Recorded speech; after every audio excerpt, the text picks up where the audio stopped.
Track Boys Podcast. Track Boys Podcast. Hey guys, this is Devin Allen and your co-host Clayton Murphy coming at you guys with the first episode of Track Boys Podcast. A podcast mostly focused on track and field, but we're going to dive into a few things that interest us personally in the sports realm, finance, entertainment, stuff like that. So tune in. We're going to be releasing these episodes every Wednesday, sometime during the day. We haven't decided exactly when yet, but hopefully our goal is to let these go every Wednesday. Clayton, what's up? Go ahead and introduce yourself. Give some accolades. What's going on? Clayton, I guess 2016 Olympic bronze medalist in the 800. Moved back to Cleveland, training in Northeast Ohio now. Still running for Nike. Just same old, man. I hope everything's going well with your training as we're getting ready into this. And we're getting ready into the season. So we just thought it'd be kind of cool to kind of launch this.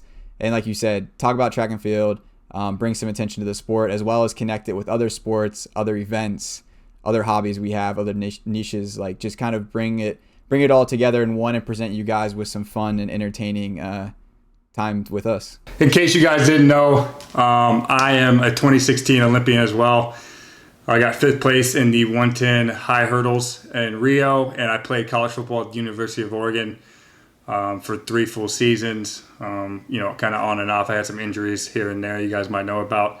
Actually, the 2016 games is kind of where me and Clayton became friends, and that's where we met. So we still have yet to decide what our suite number was, but yeah, we can't. Yeah, we were gonna call the podcast the suite number that we were in, but we forgot. So we decided to go with Track Boys Podcast. Like Clayton said, we're doing this just because we're really interested in the content space in general. If you guys want to check out some of Clayton's stuff, he does some of the trading cards, some Pokemon, NBA, football cards recently. And then also I'm kind of into the finance, stock, portfolios, investments, Bitcoin, stuff like that. So we'll talk about that kind of stuff. Is not that mostly, but mostly track and field. And then we're hoping to get some guests here in the next coming months. And today, what's the date today? Today's date is... What is today? It's Sunday, April 11th. So we're filming this about a day after one of the first meets of the season for the pro circuit. And hopefully we're going to release this next week. But so we'll kind of just get into it. Clayton, you want to start with our first segment? Yeah, so our first segment of the show today is called The Rundown. The Rundown is going to be kind of where we just kind of run through events, through results, through upcoming things, through big news in the track and field world or in the sports world if it kind of has an effect and trickle-down effect on the track and field world. And we're going to kind of bring you guys these bullet points, these headlines each week. The first one we're going to talk a little bit about the 400-meter world record holder. I think Devin has a little bit more on Wade and kind of his transition to, I guess, training in the U.S., right? Yeah, so I pretty much saw this on social media, so I don't really have the inside information, and it would be good in the future to get like Coach Lance Brahman or some of the guys in the Pure Athletics group on the show. But Wade Van Niekerk announced on social media that he's moving to Florida to train for this upcoming season. In the 2021 Tokyo Games after recovering, I think he tore his ACL in 2019. So he had an ACL injury in a charity rugby game, which is really unfortunate. So he missed parts of the 2019 season, and then he ran a couple races last year as well. So that's pretty exciting news. Obviously, there's a stable of great athletes down in Florida with Lance Brahman and his group. Who else is there? Yeah, who else is there? That's Noah's group, right? Noah Lyles, Josephus Lyles, Shawnee Miller-Weibo. Those are the big three, I would say. And I think there's a ton of guys over there. It's a big group, so it's going to be hard to name everybody. But so I wanted to bring that up because that's something I'm interested in. Obviously, as a sprinter, that's a big move for him, and I'm interested in seeing how it's going to progress him in his future and how fast he runs going forward, especially being able to train with a lot of elite guys is going to be a big deal for him. Well, it's like when you wrote that down, my first thought was like, how does this affect his like access to facilities, access to coaching, access to other meets now that he's not in, because he was training before in South Africa, right? Yeah. So I mean, obviously you're not in a very accessible point to the world in South Africa. I don't know what his training. I mean, obviously he's kind of the star of track and field in South Africa, so I'm sure he had access to pretty much most of what he needed. But he's already run 2010 in the 200 already this season when legal. I think I heard them say on the broadcast on Saturday. So I mean, he's already run well, and now you transition to train with potentially going to be one of the greatest sprinters of all time and one of the youngest stars in the sport right now, and Noah. They got to be able to push each other, and who knows where that can take him.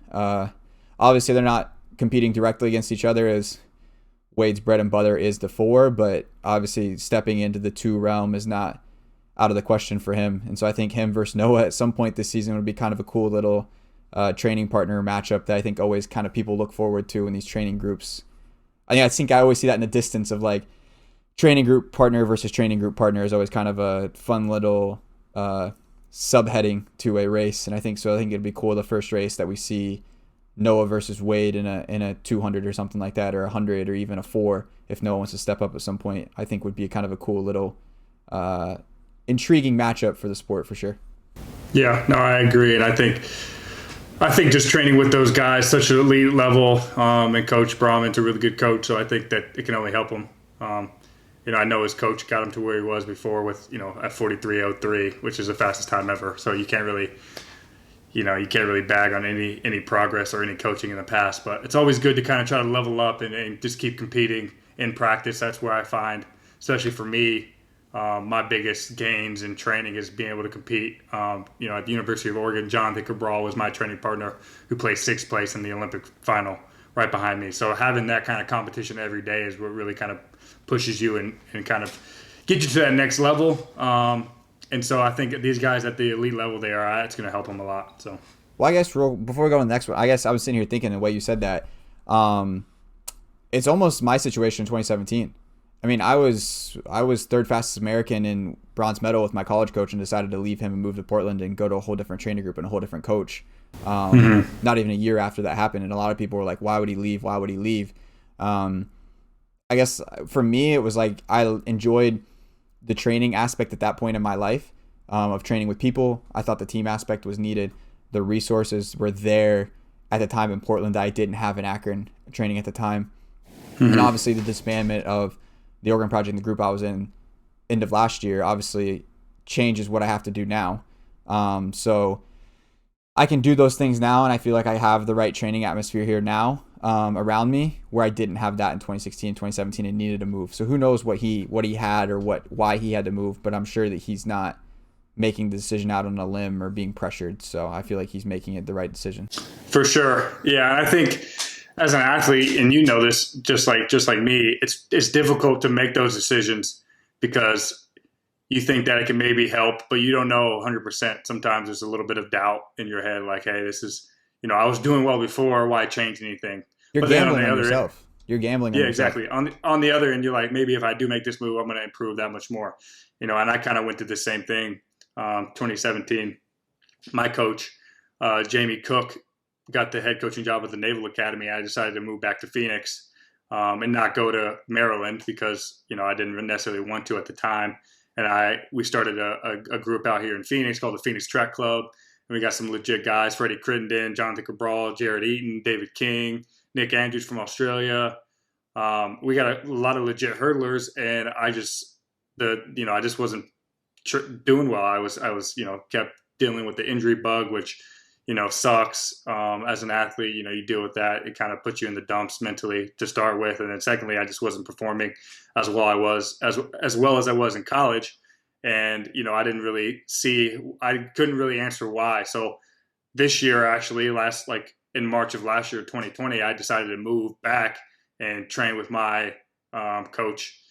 Coach Cook again at the Naval Academy, my coach at the University of Oregon, and that's been going really well so far. And we'll see how it goes in a couple of weeks when I open up. But I think I'm gonna do really well and shock the world. Kind of be like my comeback meet. So I like it. Be good. I like it. All right, so we've pretty much had 3, I guess, meets we kind of wanted to highlight. The earliest one being the Hayward return, the Hayward premiere meet at the brand new magnificent palace that is Hayward Field now.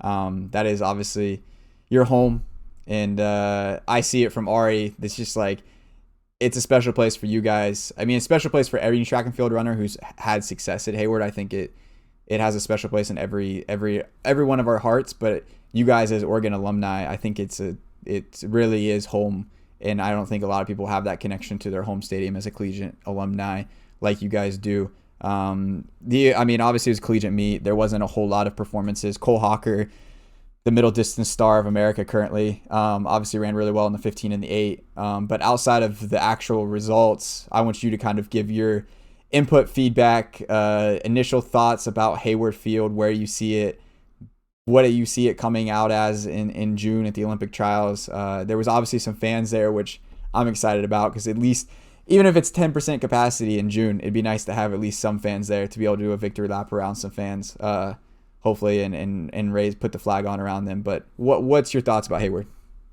I think it's amazing. Obviously, they have done a great job with promoting the opening of the new stadium, just with social media and YouTube videos and content and stuff like that. So it kind of makes you, wish, as a former athlete, that I was in college right now, being able to train there and compete there every day.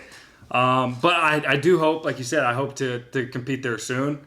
The Oregon Twilight meet is coming up in May, and usually they have some alumni run at that meet. So if that's allowed with COVID, I hope to be there. And then, like you said, the Olympic trials are going to be there. And I do think they're going to allow fans. I think overall the whole country as a whole is doing better with COVID and the pandemic, and kind of everybody's getting vaccinated. Everybody's, the trend's going down with people that are getting sick. So, the vax, dude. The whole vax. So I think it's good. I think it's going to be exciting. Obviously, it's the most incredible venue, and I would say in the world, for track and field. Just the amount of power, like, money and mind power, and the amount of people that were involved in creating this and designing it, and all the details that were put to every single thing, just at all parts of the stadium, not just the track, to make the fan experience really great, to make the athlete experience really great. It's going to be exciting, and I think it's going to be a venue that everybody in the world is going to want to compete at a lot. Man, I heard some fun stories about just Uncle Phil and his involvement after he became involved in the creation of what Hayward is now. And some of the stories I heard about flying private jets to facilities and stadiums all over the world, and pretty much talking to anybody and everybody who had a track and field stadium in the world, and him just taking bits and pieces of everything and putting it into this and creating, I don't know really another word other than palace, other than it's almost track and field heaven. I was just watching it. I mean, there was a shot of when they came around at 200, where it used to be the Bowerman curve, and there used to be either no stands or the cement steps there at the entrance there. And now there's the tower, and it goes into the skyline of the campus and into what is the front stretch with the beautiful, now bright green and yellow barrier and the beautiful flowers that are always there. Like, it's perfect. There's nothing you can really change. I don't think anybody's complaining about it one bit. For sure. No, I'm excited. It's gonna be good. I think the guys there are excited to compete. Guys and girls are excited to compete there, and now that the country's starting to open up again, I think people are gonna want to kind of flock to that stadium. People already flocked there, Yeah, true. And true. you were sitting on wood benches before, and now imagine exactly how comfortable it's going to be to watch track meet there. Or just standing on the fence, because that's the only ticket you can get. General admission. Yeah. It's probably going to be even harder to get tickets now, to be honest. Man, it's huge though. You imagine like a normal year of Olympic trials, the first year it's open, they go 100% capacity of that place. Like, it's going to be huge. Insane. I mean, Worlds next year there is going to be just insane. Yeah.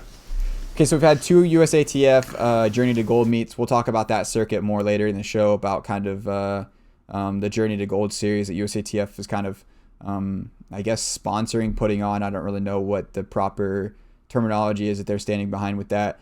We had the sprint meet at Prairie View, Texas. Really the only major highlight out of that, Kenny Selman ran at the time a world lead of 48.97 in the 400 hurdles. That lasted, 10 days, 2 weeks? He improved on his world lead. It lasted a week, and then he just did it again and ran 48 again. at the meet that happened yesterday in Florida. Miramar, yeah. Yeah, so the Miramar Invitational at that facility down there, they had a journey to gold meet. It was a silver level World Athletics meeting. For those of you who don't know about that, so there's a Diamond League, and then there's the World Athletics Tour, which I believe is what it's called now. There's gold level meets, silver level meets. On that, you're awarded points for your world ranking based on the level of meet. With it being silver level, it gave athletes who competed there higher ranking points based on their results, based on competition and the meet itself, just by gaining that silver level, that silver label on the meet. As far as the distance, I'll kind of cover the distance. There wasn't too many distance. It was a sprint oriented meet. There was 15 and 8s. Really, the one standout was Matthew Sinchowitz struggled in the 800. But coming at you from a guy who struggled in his openers, it will mean nothing. I will probably say that Matthew Sinchowitz will be a contender to make the Olympic team. The people who are writing him off. The Let's Run thread I saw was posted before the results were even posted on Twitter. There was a Let's Run thread talking about how he is done. There's always a thread for you sprinters. If you run bad as a distance runner, there's a thread on Let's Run that will have your name and say "is done" in all capital letters, and they will continually say how bad of a runner you are. The trolls come out, but by no means am I writing off Matthew Sinchowitz or saying that he's not going to be a strong contender for that 1500 meter team for the U.S. In June in Eugene. But there was some pretty good sprint performances as well. Yeah, so I'll dive into the sprint performances because that's my forte. We'll start with the biggest one. I think Sha'Carri Richardson, first year pro. Well, actually, second year pro, technically. 2020 was kind of a weird year for us, but she won the NCAA championship. This is third, right? Well, 2019 kind of counts. I guess she because she went out. Pro at the end of that. Yeah. Gotcha. So second year fully pro, but she opened up her season with the time of 10:72, which, when legal, is the 6th fastest all time, which is pretty crazy to run that fast the first or second week of April. So we're gonna see a lot from her. I haven't really followed her progress. I didn't know if she ran a lot last year, but to open up that season, she's more than ready to compete and run fast. So it's going to be exciting. I think 10.6, 10.5 is even in the books if she's running that fast this early. The next one we talked about earlier, Kenny Selman, he just ran 48.81, I think, after about a year and a half of kind of being riddled by the injury bug. And not being able to compete as much. So it's good to see Kenny back and running fast. And I've known Kenny for a long time now, even through college. And he's a stud, and he's going to be ready to move on and vie for even a world championship medal. I mean, Olympic championship medal. So that's going to be good. Sha'Carri, by the way, ran 10.8 last year in August. Okay. So she did run pretty well last year. She ran, then she also ran the. She ran at the AP Ranch High Performance Meet where she ran the 300, 200, 150, 160. The full that meet. Repertoire of the whole. We can't really say much, but the full repertoire of meets. She ran 22 flat as well, 22.00 in the same meet in August. Wow. So, yeah, she's 10.8 and 22 flat. But I think a lot of people, I guess, kind of looping back real quick on her, I think what a lot of people are looking for is her to make the team as well as perform at the world level. I think a lot of people wrote her off when she missed the team coming out of her year at LSU. She misses the team, doesn't make the world team in 2019 at Doha. And people are quickly to write you off if you miss a team. I remember back in 2016, people were really quick to write off Donovan. Donovan comes off collegiate record. Really the strongest favorite going. I guess him and I were some of the favorites to make that team in 2016, and then he doesn't make it out of, I believe, the first rounds at trials, and everybody was just writing him off from day one, and obviously his success has come later and continue to develop every year. So I by no means, I think a lot of people tried to write her off, and I think the off year didn't help anyone's case to prove who they were. And I noticed that after the meet, she was very much about proving that she belongs here, and I think she's ready to prove that this summer for sure. Yeah, no, I agree. I think she's going to be a good star for the sport. Okay, let's move on. Shamir Little, we know she won the bronze medal in 2015, I believe, in the 400 hurdles. Yeah. Can you fact check me there? The bow, that was back when she was rocking Fear the the bow and Bow. the glasses, the classic shimmy. Yeah. So she's always been an amazing athlete, and she's been competitive and making world teams since 2015, really. Silver medal in But 2015. silver medal. Sorry, Disrespect. Apologies. yeah, I know. Apologies. But yeah, no, she looked really great. She ran a very fast time indoors in the open 400, and then she just ran 49.91 at the meet in Miramar this weekend to run a PB and a world lead, which is very elite. If you know anything about women's sprints, if you dip under 50 seconds, you're cream of the crop. So Shamir's going to be running well. I don't know, to be honest, if she's going to run a lot of 400 hurdle races. I'll be interested in seeing what event she decides on. Because, I was talking to Ari about that. So Ari and her are obviously extremely close. I mean, she was in the wedding as a bridesmaid for Ari. So her and Ari have a really good relationship. So I asked her, I said, what do you think? And I don't know her training, I don't know her. But looking at it from a perspective of being an athlete and understanding it, to me, the 400 hurdles has more guaranteed high-end competition than the women's 4 in the U.S. I'm not saying the women's 4 isn't competitive. The open 4 isn't competitive to be top 3. I think every event, 99% of the events in the U.S. are competitive to be top 3. It's just a matter of, I think, how many you want to call shoe-ins or how many extremely, extremely talented athletes you have in that event. Because, I mean, the 400 hurdles, you have literally almost pretty much 2 world record holders. Because pretty much Sydney would have had it or almost had it if Delilah was in the race. Delilah Muhammad didn't. So you have 2 people who are, we'll call the world record holder and at this point the second best in the world. In the women's 4, it's very much open in the air. I mean, you have Shakima and you have other competitors who are really, really solid.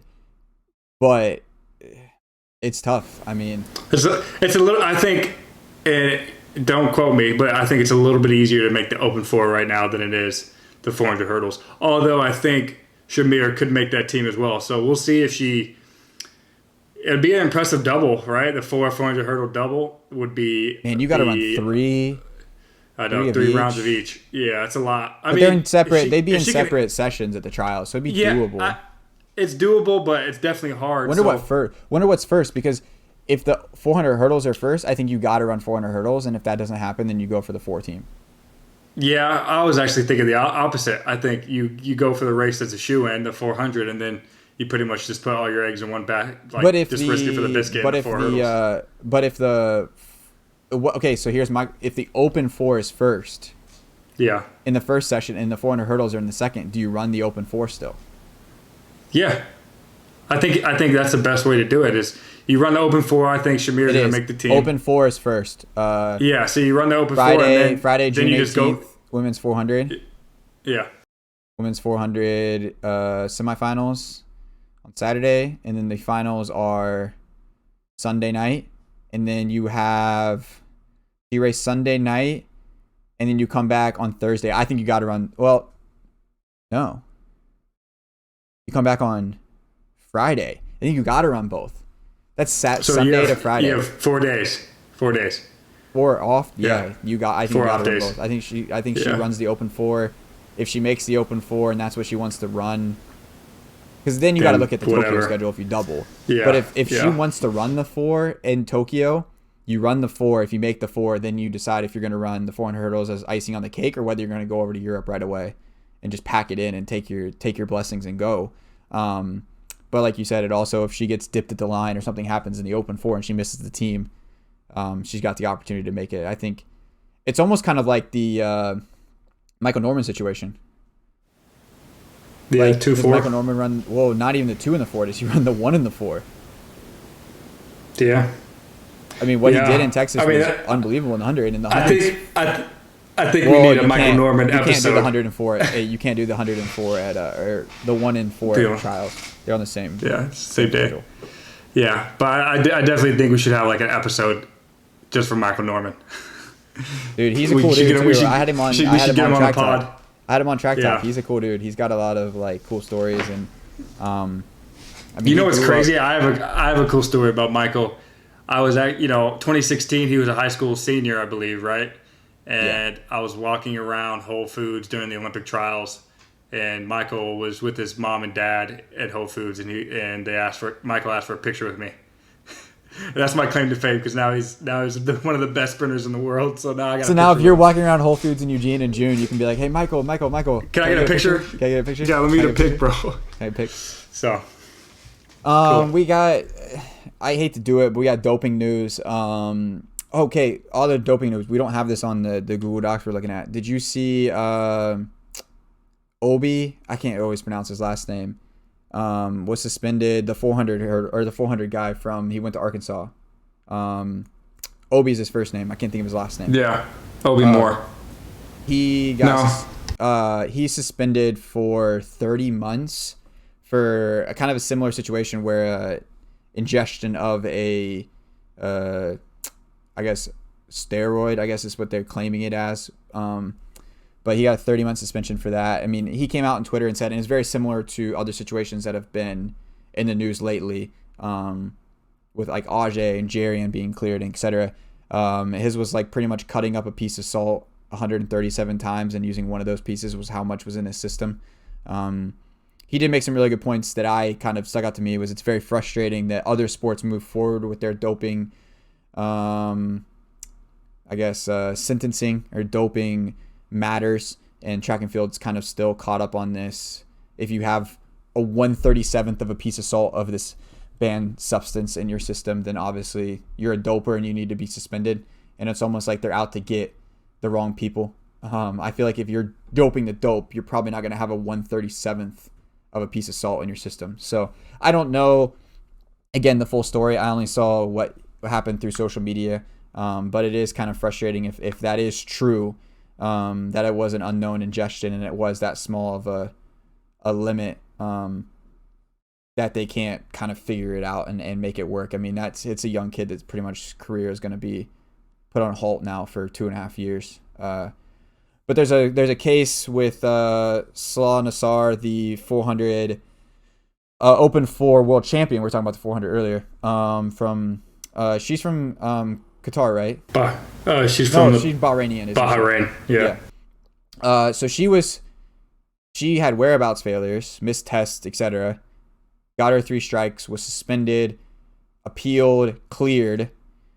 But now WADA in World Athletics is actually taking her to CAS, which usually the other way around. Usually an athlete or the suspended party is taking that person to CAS.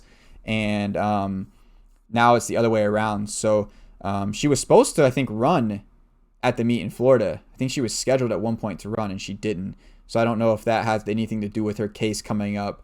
But she is scheduled to have a CAS hearing April 22nd, 23rd. I know it takes a few weeks to get results post-CAS hearing, but that could be something to keep an eye on as we go into the Olympic year, if she is potentially rebanned, I guess, as what would be the understanding of that. And for those of you who don't understand, CAS is pretty much the ultimate Supreme Court of sports arbitration. That's where actually Alberto Salazar is in his case.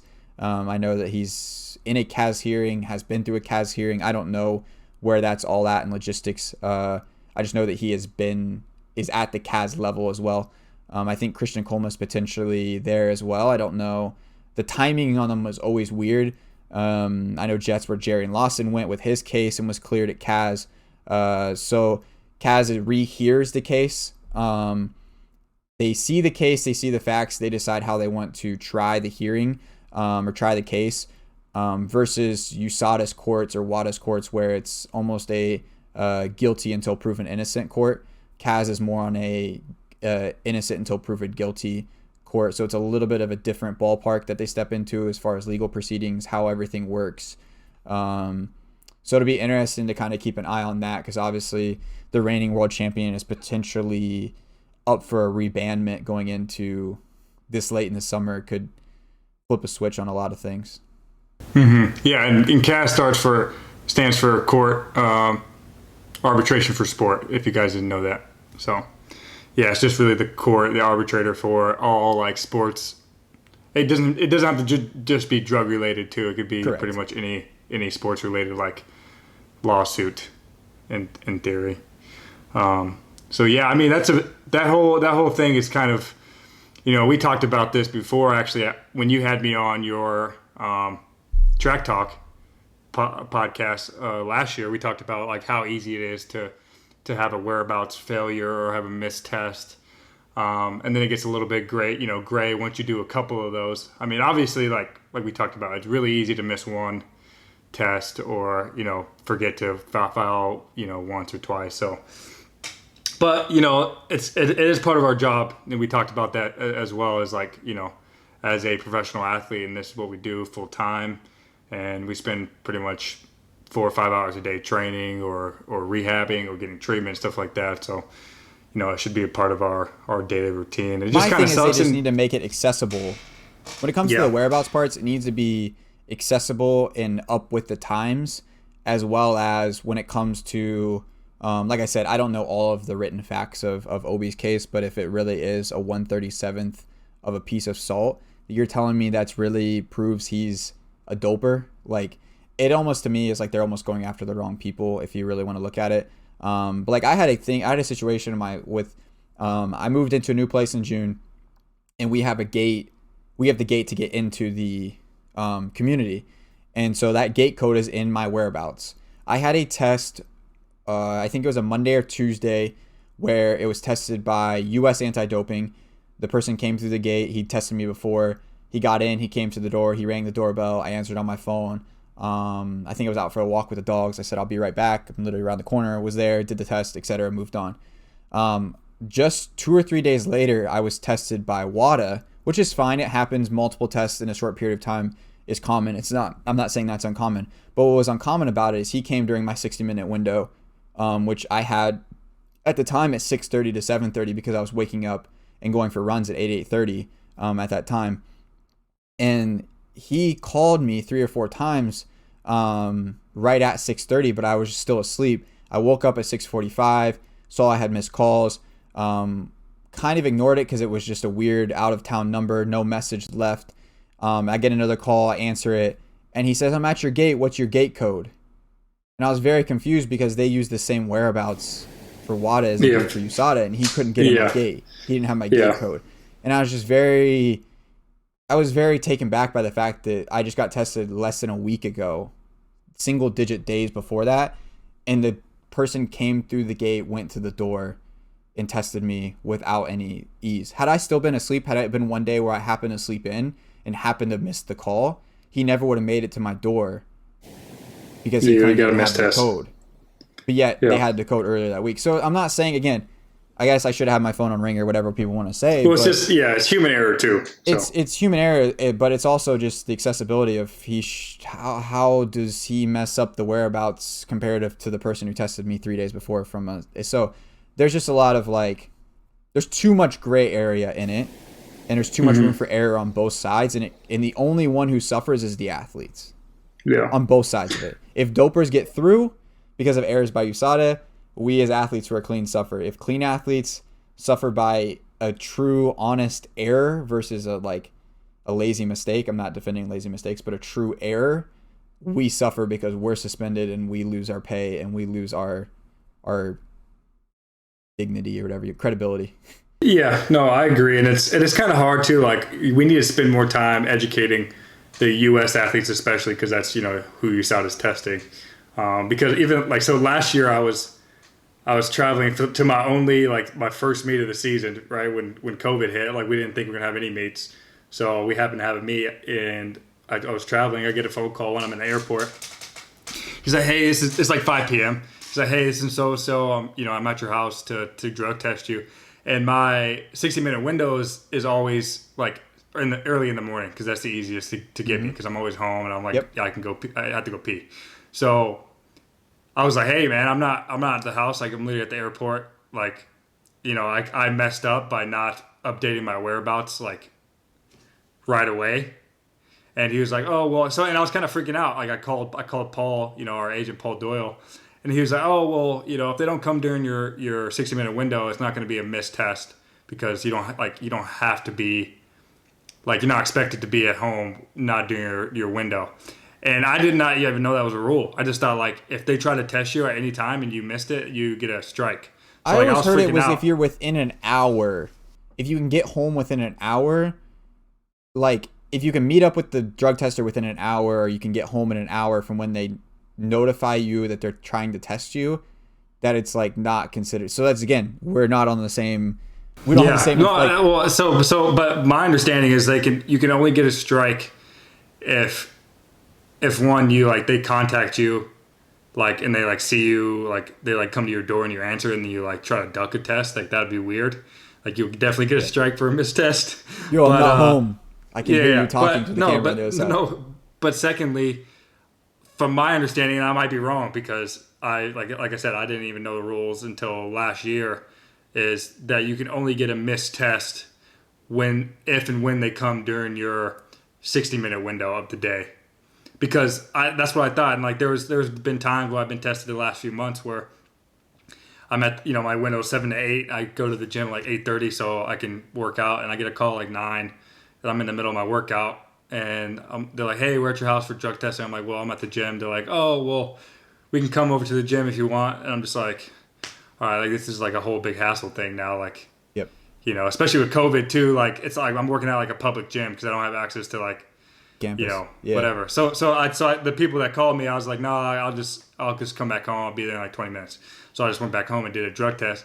But in that situation, from my understanding, if I just said, hey, like, too bad, so sad, like I wouldn't get a strike. But I don't know. So that's the thing. Like no one really knows. See, like, I think, I think just from my are. understanding, I think I think there's just more flexibility with like them being. So that's the other thing too, is I think if it's outside of your window, they have a little bit more flexibility with notifying you through text or through calls.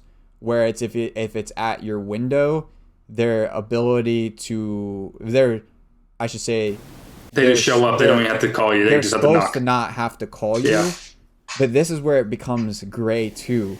I don't know about you, but I've been tested by obviously multiple different testers, and every tester notifies me in a different way or has a different like interpretation of what is an honest attempt to notify me. Yeah. Like some people were like literally like they walk up to my door, they ring my doorbell. If I don't answer within 6 seconds, they're calling me. Or they just keep banging on the door. Or they keep banging on it. Whereas some will be like, knock, knock. 20 minutes later, knock, knock. 20 minutes later, knock, knock. Oh. Yeah. Like I've heard I've heard about those stories, and I've gotten lucky. My experience is like either I'm awake and I hear the doorbell, or they call me. Yep. Like, hey, we were knocking at your door, and I just like I'm asleep, and I wake up and I do my drug test, and that's easy enough. But yeah, like some of the stories we heard, like like the whole Christian Coleman thing, it's kind of, it sucks that. And I get that's the rule, is they don't have to call you or anything, they just have to show up at your door. But if he is within 5 minutes of his house, he's easily can get over and do a drug test. Like he's so. But we should have a drug. We should do a drug testing USADA episode for sure. No, the rules are there to kind of keep everybody honest, and I get it. But so all right, let's move on. Yeah, we could do a whole episode about this. All right, so the next segment. And these two are going to be standard segments. The rundown will be kind of the opener of most weeks, and then the second segment is we're gonna try it with called the Handoff. So what I kind of had the idea of the Handoff is going to be a weekly segment where Devin and I share something with you guys that's training related, news related, fun fact, a fun story, topic, talking point, whatever we want to share with each other and with you guys, but yet Devin and I don't know what the other person's going to share. So it's literally going to be a top of the head thing. Devin could be like, I like pigs. And then we have a conversation about pigs or whatever the conversation is going to be completely, it can be completely random, training related, not training related, running related, basketball, sports, whatever you think. This is going to be kind of a fun thing. We're going to see where it goes. I will allow Devin to go first if he wants to go first. If he doesn't want to go first, I actually do have something for you because I have a question. Hit it. I have So I'm at the Naval Academy training. That's where my coach is the head coach of, and I'm actually a volunteer coach there. Which is in Annapolis for those people. It's in Annapolis, Maryland. Yeah, the school is sponsored by Under Armour, and so we compete against some schools that are sponsored by Nike, and those athletes are the ones with the super shoes, as you would say. Like, and I'm hearing about this, and I'm not a distance runner, so I have no clue how a shoe could help you or not help you that much. And I just see it. I hear about it, like you said, like the forums are like, just blow it up right now. Yep. So what is your interpretation in your so you want to hit it? Like, you want to hit week one handoff episode yeah. segment 1. You want to hit it with super shoes. You want to hit it with super shoes. No, but I want to see, because like obviously there's no like sprint super shoe that we're allowed to use. So I want to know, like, 1, have you used the shoes? 2, do you like them? Do you think they help? And 3, do you think everybody is kind of like, overdoing it with saying these super shoes are making everybody super, super fast? All right, so I'll start with point 1. I'll start with shoes that I wear and what I've worn. I race in a Victory Elite plate with a slight, like the Mamba upper. So it's a potato head of 2 standard issue Nike spikes. It's not a prototype. It's 2 shoes that anybody in their kitchen could put together. Nike just happens to put it together for me. I have never raced in the super spike, I will say. I have run a lot of workouts in the Next Percents and the Alpha Flies. Actually, I've never really run workouts in the Alpha Flies. Those are the ones without the spike plate. Those are just like the full shoe. Yeah. So that was what the original shoe was, the 4%, road racing one. The 4%. So it had the big thing. And running. Yep. I love the Next Percents and the 4%, for road running, for workouts, etc.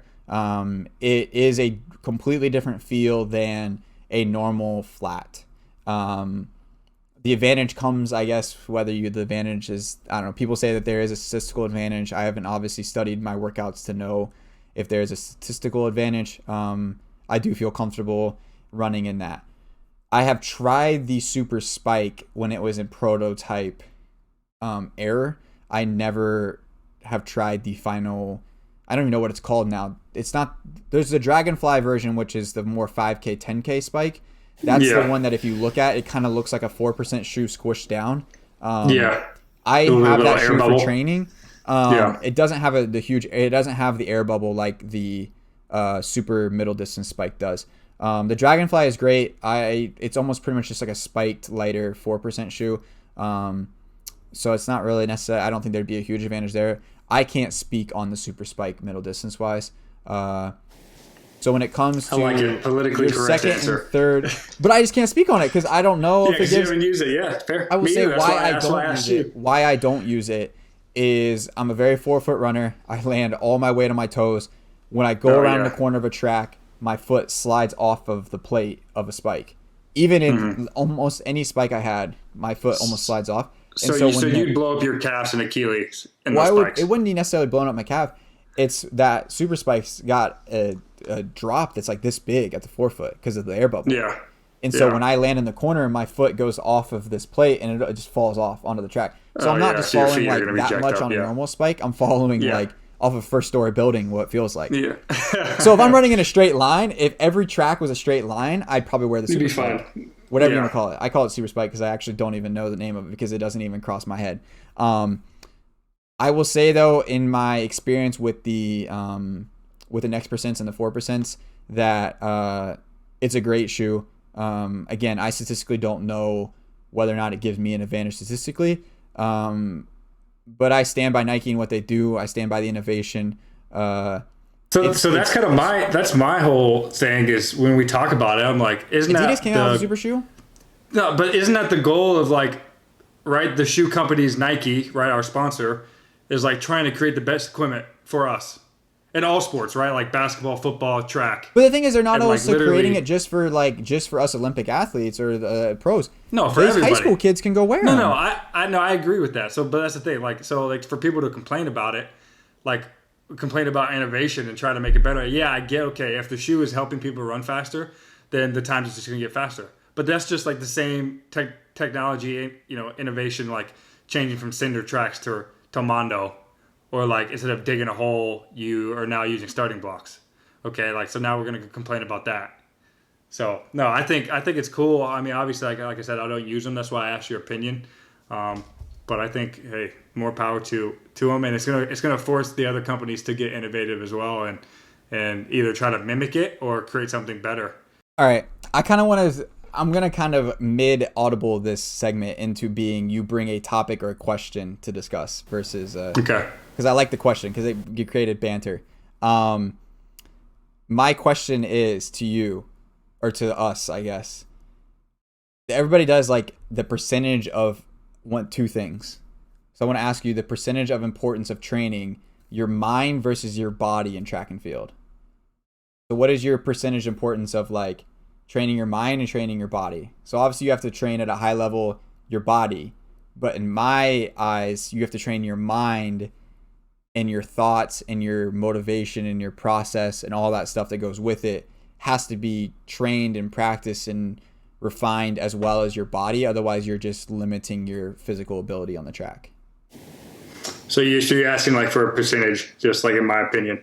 It's kind of hard to give because I do think they're both important. I do believe really strongly in meditation and positive, thinking, positive, like, just motivating yourself through like affirmations and stuff like that, and visualizing, positive outcomes and stuff like that. Like, just visualizing yourself crossing the finish line in first, right? That's like having that picture in your head. So I would say it's 50-50. As elite athletes, we're already to that level. And you know this, like if you do a little bit of training and you're kind of just getting to the flow of things, you're gonna be up there regardless. Like right when we start training in the beginning of the season, it's been 6-12 weeks training. We're kind of back into good shape and fitness and stuff like that. But I think the mental part is where everybody really needs to get sharp towards like championship season, competition season, is like mentally strong and having really great days at practice and like being super focused on each training session and like focusing on specific things. Like, and for me, right, my event's a little bit more technical than yours, no offense, right? Because I have to hurdle and stuff like that. So, right, like every practice I'm working on a specific thing and I'm thinking about a specific thing. So by the time I master that, I don't have to think about it anymore. And so that's like a big head thing for me, right? Is like my mind is controlling the body in theory, right? It's cliche, but I'm trying to think about everything I'm doing before I do it so that by the time I get there, I don't have to think about it. So I would say 50-50. Yeah, so I guess I have two points. One is oh no, I lost the first one. The second one is we only have so many opportunities in this sport to compete. We don't compete on a regular basis like baseball or football or basketball. They're playing on a regular basis. So their experiences come from in-game experiences. But with our racing being limited in comparison to the volume of training that we do, I think you almost as a kid or an athlete or a person training in anything, create that race mindset or that mindset of elite performance in your training situations more often than what you think you probably should or already doing. Like for me, like every couple workouts a month, I circle as like a race mental workout where I go into it 24 hours before, almost thinking of it as a race. Obviously, I know it's not going to be a race, and a lot of times it's harder than a race. In my case, so I think that's kind of something that I've learned, and it's allowed me to kind of fine tune what racing is, because this is my first point now.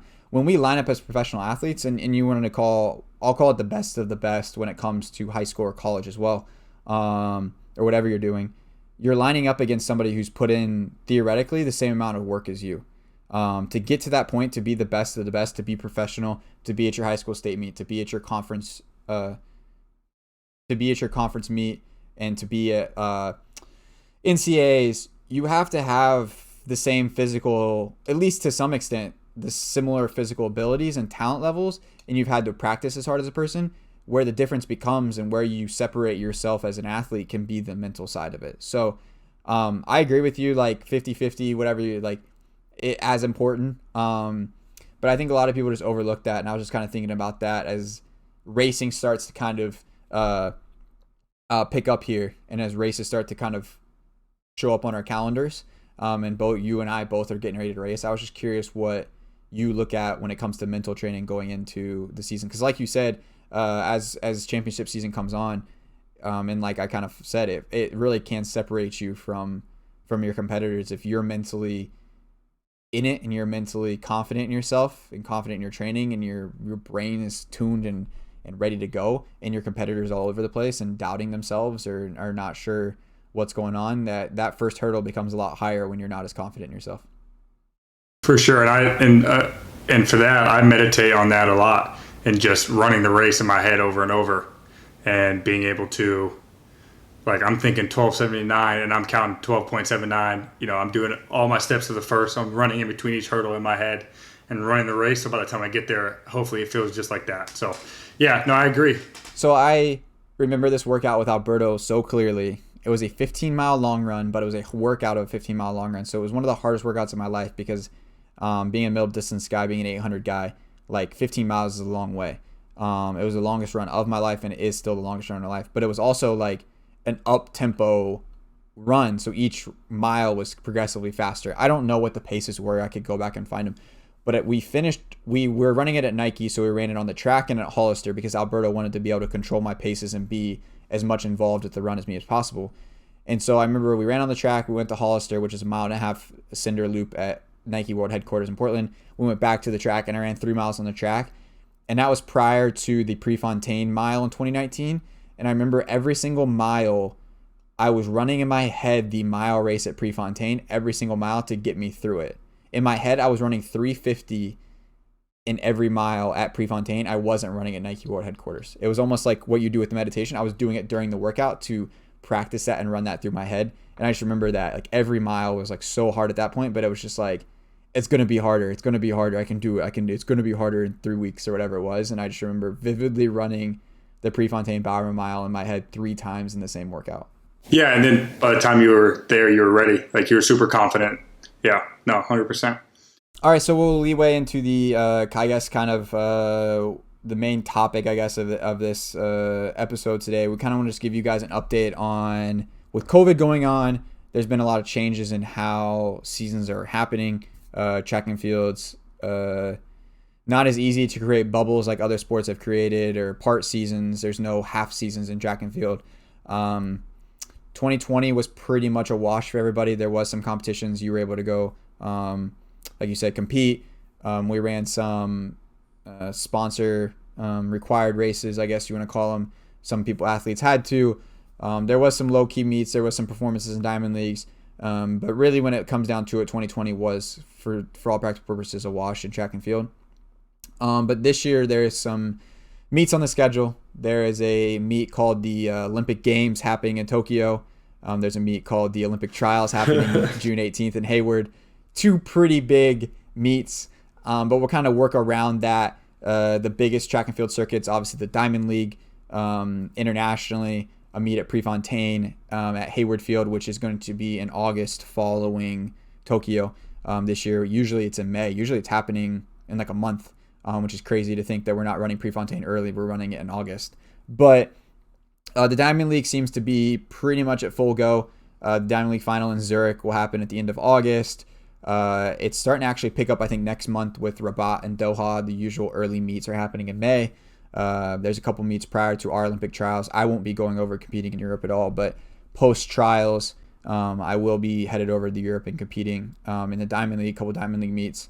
But for all practical purposes, the Diamond League is full go, and I think that's exciting because that's kind of our bread and butter as top end professional athletes. That's kind of our go-to meets to, 1, earn a living, and 2, race against the best in the world on a regular basis. Yeah, no, I agree. And I think it's going to be exciting to be able to get back and compete on a normal schedule. Like you said, I'm in the similar boat. I'm probably going to stay in the U.S. mostly until after the Olympic Games. And then once the games are over, just do the whole circuit. I remember actually 2018, my first full year pro, actually my second full year pro. I was joking. I was running in all these meets over and over, but it was a joke that I'm like raising money for the pool fund, right? Trying to like compete in these meets to make money. That's when you're putting your pool in your house in Phoenix. Exactly, yeah. So because I just bought a house in Phoenix and I wanted to build a pool, and it was going to be like 20 grand or whatever. So I was like, I gotta run in these races and do well so I can build a pool. So now this season after the Olympic Games is going to be my Mustang fund, because I got a 1966 Mustang that I'm trying to restore. That I haven't put any money into it yet, so we'll get that going. And then like you said, I'm excited just to kind of get back to normal and travel and compete in the cool places that we get to do year round, and just kind of get back to normal. Yeah, I am too. I agree 100%. So domestically, I kind of mentioned this a little bit earlier. USATF's announced in March the Journey to Gold meet. Journey to Gold Tokyo Outdoor Track and Field Series is their official name. The press release says offering high-level competitive opportunities for its professional athletes and Olympic hopefuls, prize money, and additional opportunities for World Athletics ranking points. 11 meets, 8 cities, $1 million in prize money. I do know that each meet and specifically events at each meet vary in prize money. I do know that it's not the same at every meet. So we've had the Sprint Summit. The Invitational on Saturday got added to the Journey to Gold late, so it actually technically will be 12 meets versus the 11 because of the additional meet they got added. The next one is the Grand Prix meet, which is April 24th in Eugene. We're actually going to be competing at Drake that day. We can talk about that at the very end. So we won't be there. May 7th is a distance open meet. May 9th is the Mount Sac meet. Mount Sac Relay is what it used to be called. Now it's called the Golden Games. There in Walnut, California at the brand new Mount Sac Stadium, which we haven't yet to see as well. There's another distance classic May 13th. USATF Open at Fort Worth. AP Ranch meet May 18th. May 22nd is the Throws meet. May 23rd is the Boston Boost Games Invitational, hosted by Adidas. USATF Invitational back in Prairie View the 25th. Chula Vista meet, which I'm guessing probably will be mainly, it says Field Festival, so I'm guessing field events, May 29th, and then the final meet leading into trials is June 6th. So this is like one of the opportunities for us to compete domestically. I think it's great for USATF to put this on. I think it's great for them to provide opportunities for us domestically, especially with COVID. We weren't really sure what the traveling to Europe opportunities were going to be like. So this gives a lot of athletes opportunities to earn Olympic trial standards, Olympic standards domestically versus having to get on a plane and fly to Europe and deal with all the hoops that it takes right now to jump through. But there is hopefully going to be an American Track League series to some extent. I know our agent in American Track League, founder, CEO, I guess, whatever you want to call him, founder, CEO, the man of the American Track League. For those of you who saw it on ESPN and Indoor, there was a 4-meet series in Indoor, a four-meet series, and a talk Devin Allen's highlight segment on ESPN, which I think was a great exposure for the sport. And I actually had a conversation with Paul this morning about some more exposure for the sport. But hopefully there's going to be some kind of American Track League announcement soon from Paul and his crew.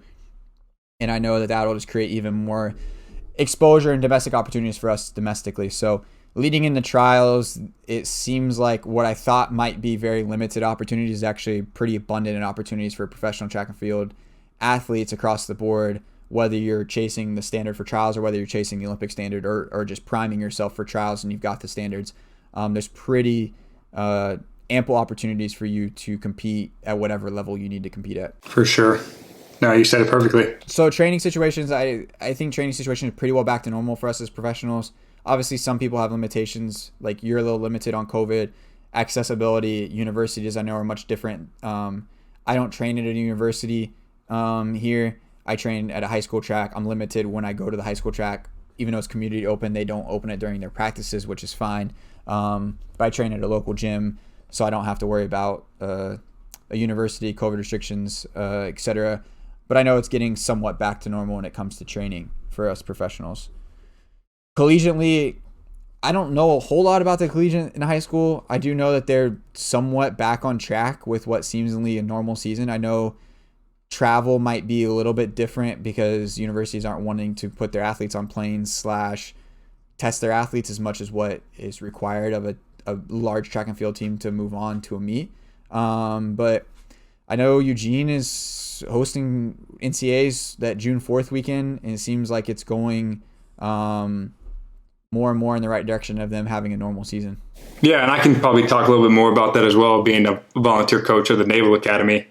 Right now, we've had just a few meets, a few home meets, and right now the procedure is that the athletes competing get COVID tested every week, leading up to the competition. So that's not like a horrible like hoop to jump through, like you said. It's just it kind of keeps everybody It's a safe. financial hoop to jump through for a lot of universities who don't Yeah, have for that sure. budget. It costs about $4,000 a week.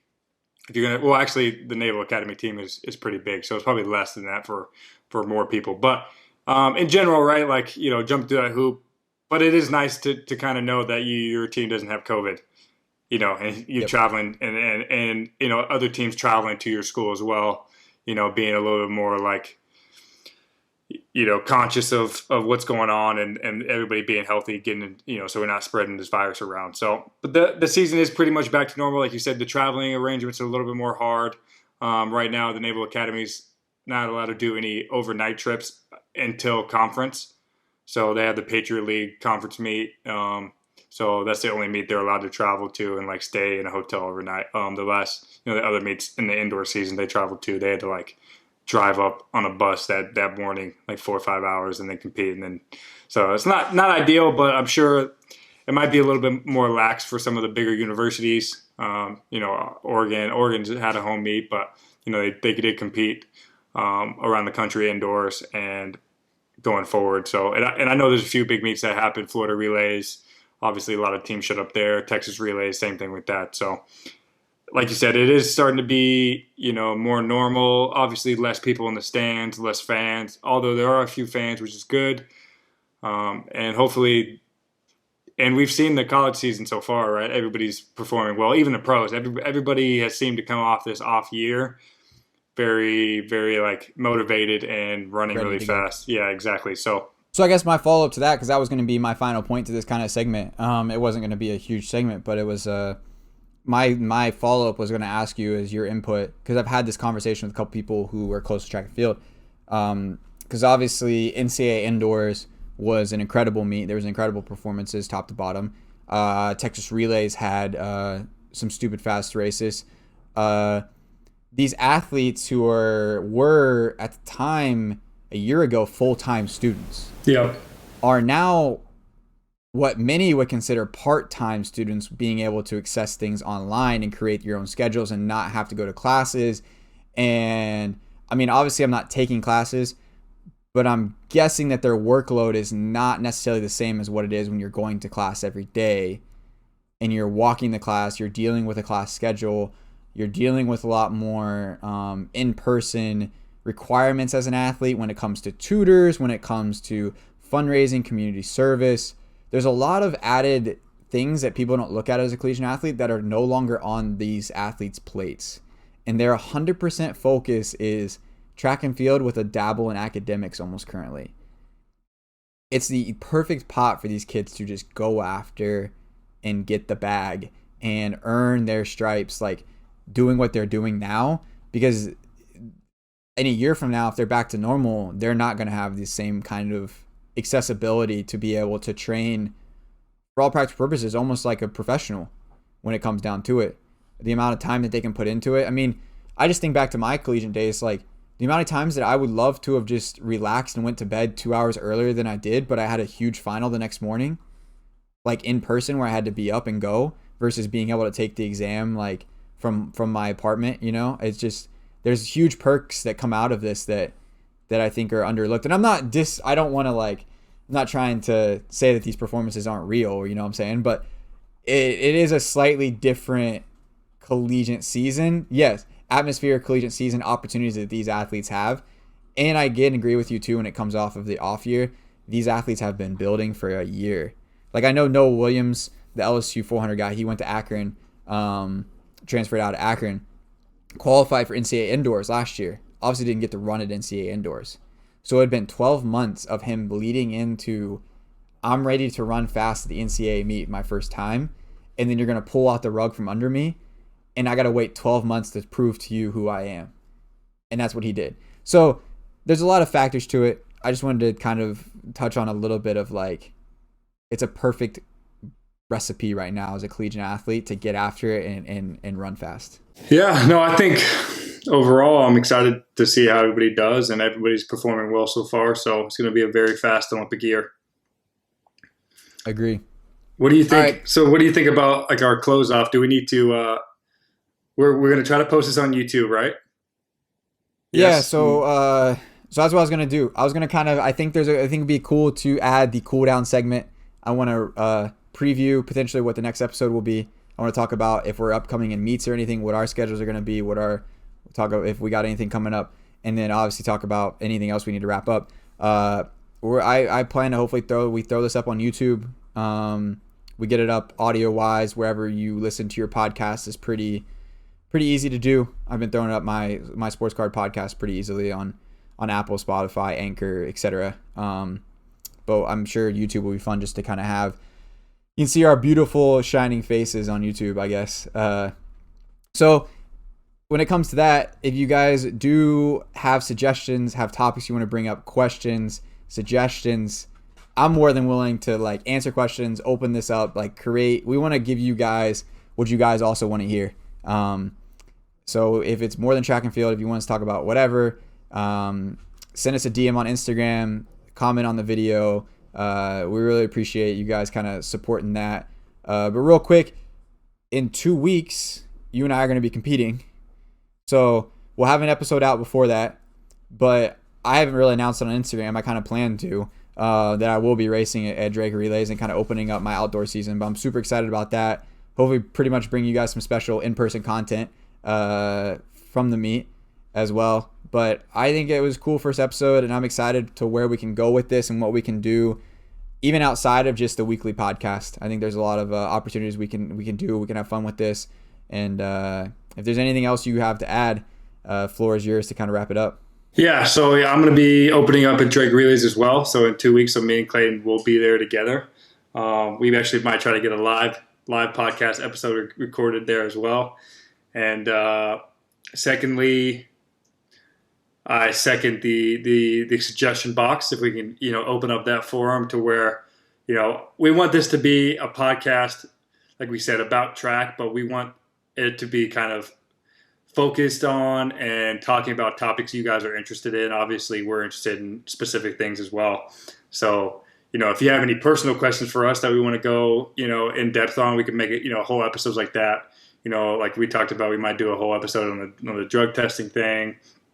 We could do whole episodes on just like, everything we could talk about, like contract wise that we can legally talk about, right? Like just kind of how it, how we make money and what we do, like what our schedules look like, how we train, like, all this stuff that I'm sure a lot of you guys are interested in learning about going forward. And I think this is going to be a cool forum to open that up on, and hopefully we get this rolling. We get like a social media. We haven't created Instagram or Twitter yet, but I'm sure we can get that going as well. And then in the future, get some merch, some Track Boys merch, and get this bad boy running. So I'm excited. Yeah, we kind of both agreed. I think a lot of people, when they're trying to do content production or whatever you want to call it, they wait until they have a perfect product to throw out. We know we got things to fix. I mean, we don't even have, like you said, as of the recording of this, we don't have an Instagram page. We don't have a YouTube page to put this episode on yet.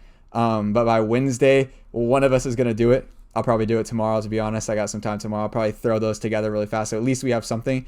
But we wanted this to grow. We wanted you guys to be a part of this from day one. I think it's kind of cool too. We're both perfectionists. I noticed that when it comes to this, like I wanted the outline to be perfect. I wanted the topics to be perfect. Devin wanted the production to be perfect. And we both kind of just looked at each other and we're like, dude, we're going to learn from this and roll with this. It's going to get better every week. So if you are watching this on YouTube, make sure to hit the subscribe button as we're trying to grow this page. Leave a like the video. Smash that subscribe button and smash that like button. Leave comments below what you guys liked about the episode. What you guys didn't like about the episode. Well, unless it's don't leave any bad comments. But if whatever, send us DMs on Instagram. If you're listening to us on Apple Podcasts or Spotify, leave a review. All that stuff helps up as we grow because we're starting this from the ground up. Obviously, we've got our Instagram followings, but we're going to start a whole new brand about this. This isn't something that we're going to create. We want to create this from day one. Like I said, there's going to be hopefully way more than just a weekly podcast as well as we grow. Special spin-off episodes or special YouTube videos. Patreon. Maybe Devin will do a special Bitcoin episode and a solo episode where a YouTube video where he talks about his Bitcoin investing. I'll talk about my cards. Whatever we want to talk about, we'll have fun with it. But I'm super excited for where we're headed with this. Thanks for joining us today. on the episode 1 of the Track Boys podcast. And we will be back next week with episode 2, bringing you guys more exciting, fun topics to talk about in the track and field world and more. For now, peace and love. Peace out. Track Boys Podcast. Track Boys Podcast. By Clayton and Devin.